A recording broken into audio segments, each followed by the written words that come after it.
ఎలా ఉంటుందని చెప్పి ఫస్ట్ డే వెళ్ళి చూస్తొచ్చా. వచ్చి రాయంటగానే ఇగో రికార్డ్ చేస్తున్నా.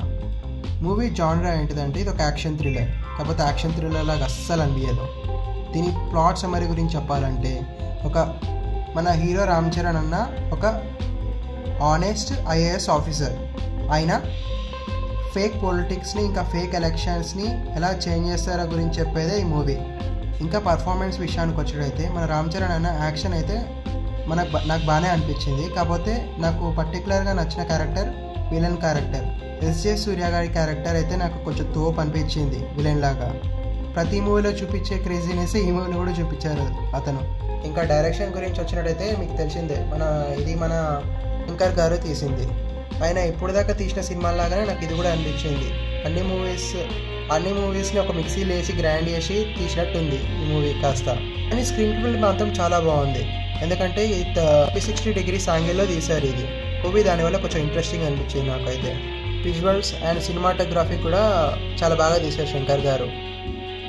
మ్యూజిక్ ఇంకా సౌండ్ ట్రాక్ సెలెక్షన్ కూడా ఓకే, ఆన్ ద పాయింట్ ఉన్నాయి.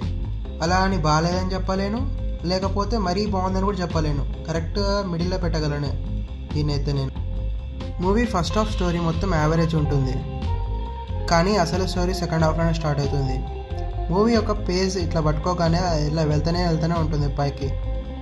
ఒకటే విషయం నాకు నచ్చలేదు ఏంటంటే హీరోయిన్ ఫస్ట్ హాఫ్లో తప్ప సెకండ్ హాఫ్లో అస్సలు లేదు, మరి లాస్ట్లో కనిపిస్తుంది. టోటల్ కౌంట్ చేస్తే ఒక 6 to 7 సీన్స్ ఉన్నట్టున్నాయి ఆమెకి మూవీలో, అంతే.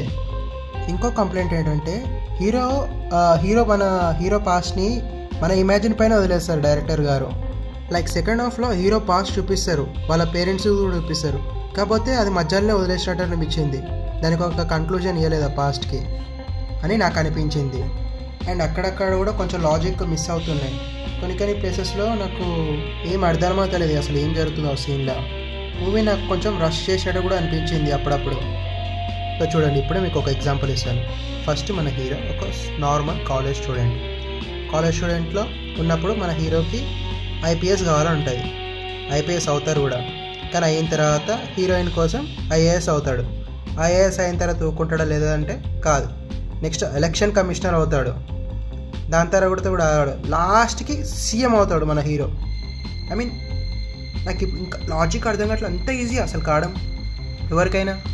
అందుకే నాకు మూవీ చాలా రష్ చేసినట్టు అనిపించింది. దాని బదులు ఇది ఒక 2 parts లాగానో, లేకపోతే ఇది ఒక నెట్ఫ్లిక్స్లో వెబ్ సిరీస్ లాగా తీసినా బాగుండేదేమో అనిపిస్తుంది నాకైతే.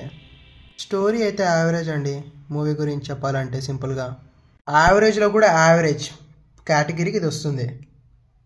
ఒక బెటర్ రైటింగ్, ఒక బెటర్ ఎగ్జిక్యూషన్ ఉంటే మూవీ ఇంకా చాలా బాగుండేదని నా అభిప్రాయం.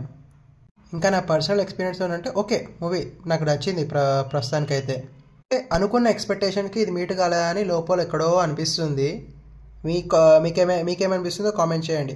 ఇంకా ఈ మూవీకి నేను ఇచ్చే రేటింగ్ అయితే 1 to 10లో 7. విజువల్స్ని ఇంకా యాక్షన్ సీన్స్ని ఇంకా అన్నీ కలుపుకున్నట్టయితే 8 ఇవ్వచ్చు గట్టిగా మాట్లాడితే మూవీకి. నాకైతే ఒక నార్మల్ సినిమా చూస్తున్నట్టే అనిపించింది మూవీ. That's it. మీ పర్సనల్ ఒపీనియన్ని కామెంట్స్లో పెట్టండి. నచ్చినట్లయితే లైక్ చేయండి, సబ్స్క్రైబ్ చేసుకోండి.